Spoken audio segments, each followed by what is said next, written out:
Dear friends, this is Abdul Basit and you're watching Kaleidoscope. During the last 40 hours, 5 innocent civilians belonging to Hindu and Sikh minorities in Jammu and Kashmir have been killed. Indeed, very, very unfortunate and sad. No one can justify, condone killing of innocent civilians or violence against them, no matter where and why it takes place. Killing of innocent civilians is always reprehensible and condemnable. And this is all happening when U.S. Deputy Secretary of State Wendy Sherman has just concluded her first official visit to India, and today, 7th October 2021, she is arriving in Pakistan for a 2-day official visit. Honestly speaking, dear friends, when it comes to occupied Jammu and Kashmir, there is a pattern to this violence.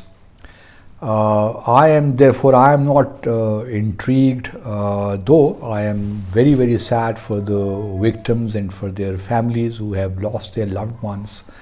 But I am not surprised, because whenever there is a high-level official visit, especially taking place from the US to our region, we do see such violence taking place in occupied Jammu and Kashmir.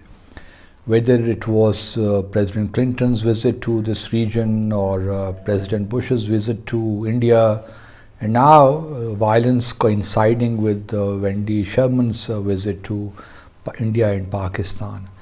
So this has a kind of violence in occupied Kashmir has a well-established pattern, and we know that in the past India even established and funded, supported militant organizations like Al-Farhan and also Ikhwanis, who even killed foreign tourists who visiting the occupied Jammu and Kashmir. But whenever such violence takes place against innocent civilians in occupied Jammu and Kashmir, India is very quick to blame Pakistan and also proscribed organizations like Lashkar-e-Taiba, Jaish-e-Muhammad, and now the so-called the resistance force. And from India's viewpoint, it makes perfect sense, and primarily two objectives. One is to keep portraying the Kashmiris' legitimate struggle for their right to self-determination as terrorism, and that serves their purpose.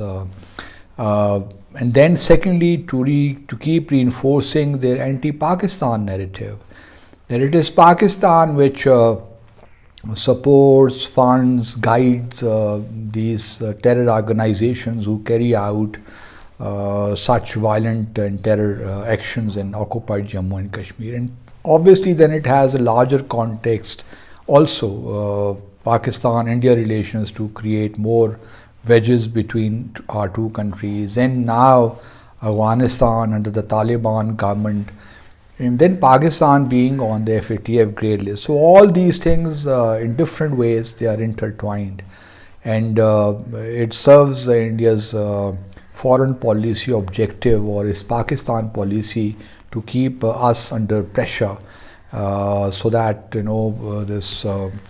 we do not talk about serious things in the region, and then also to create more and more misunderstandings between Pakistan and the US.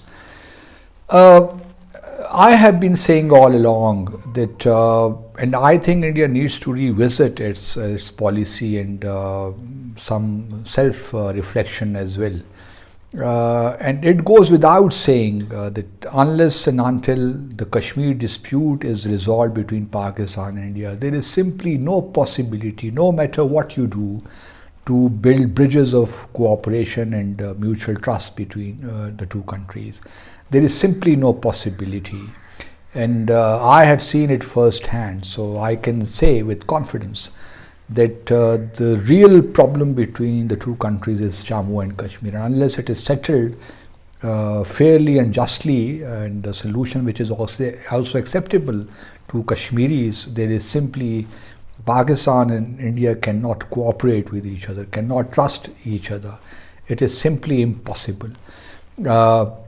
So I think it is time for India, rather than trying to build false, groundless narratives, it is time for India to revisit its policy.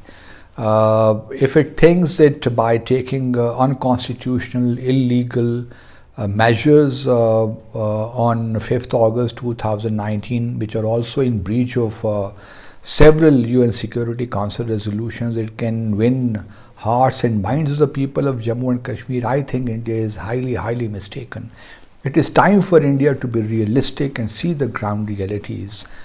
Because if it continues like this, if the Kashmir issue is not settled, then obviously Pakistan and India and this region as a whole cannot evolve mechanisms of cooperation. And we have seen how the SARC, this organization, SARC association, has become totally dysfunctional because of India's objection to even hold the 19th summit in Islamabad. So there are serious problems between Pakistan and India. All other issues, in my view, they're peripheral. Once the Kashmir dispute is resolved, you will see that the momentum will generate, and that will be self-sustaining, and we would then be able to resolve all other minor issues. But the primary core dispute is Jammu and Kashmir, and that needs to be resolved. On the other hand, I think it is also incumbent upon the US, rather than readily subscribing to India's false narratives, it is time for the US to be more realistic and should be seeing things on its own, rather than through the Indian lens. And it is time for the US to build some pressure on India and move it towards meaningful talks with Pakistan. It is not only about simply engaging with each other or talking to each other. We have been talking to each other for decades now, and since Shimla Agreement in particular. Now it is the time to do things or talk to each other in a way that we create some results, some solutions to our long-standing problems, and particularly the Jammu and Kashmir dispute. Unless that happens, I do not see as to how the two countries could really have trust each other. There is simply no possibility. So I would very humbly suggest to my Indian friends that rather than killing, the government, Indian establishment, that rather than killing innocent Kashmiris in support of its false narrative, it is time that you focus on resolving the dispute. And that, in my view, would be a win-win situation for both Pakistan and India, and for the people of Jammu and Kashmir. And not only that, it would be a win-win situation for the entire region. And all of us would be benefiting from that. So India, please listen to us and do something differently, rather than repeating the same thing again and again, because it really pains to see people, ordinary common people, whether they are Hindus or Christians or Sikhs, losing their loved ones like this. And this serves no purpose and creates more, vitiates the atmosphere in this region. So it is high time that India revisits its policy, and also for the Western countries, particularly the US, to build pressure on India to resolve this long-standing issue. Thank you very much.